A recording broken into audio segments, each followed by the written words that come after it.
ホームセンターを展開する園長が主催するマーケティングセミナーが静岡市で開かれました。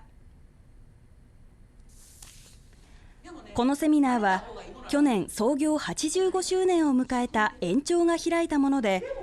県民や市内の学生らが出席しました。マーケティングに詳しい専門家が販促物の役割とコピーライティングの重要性について講演したほか、園長のマーケティング部が事業の取り組みなどを説明し、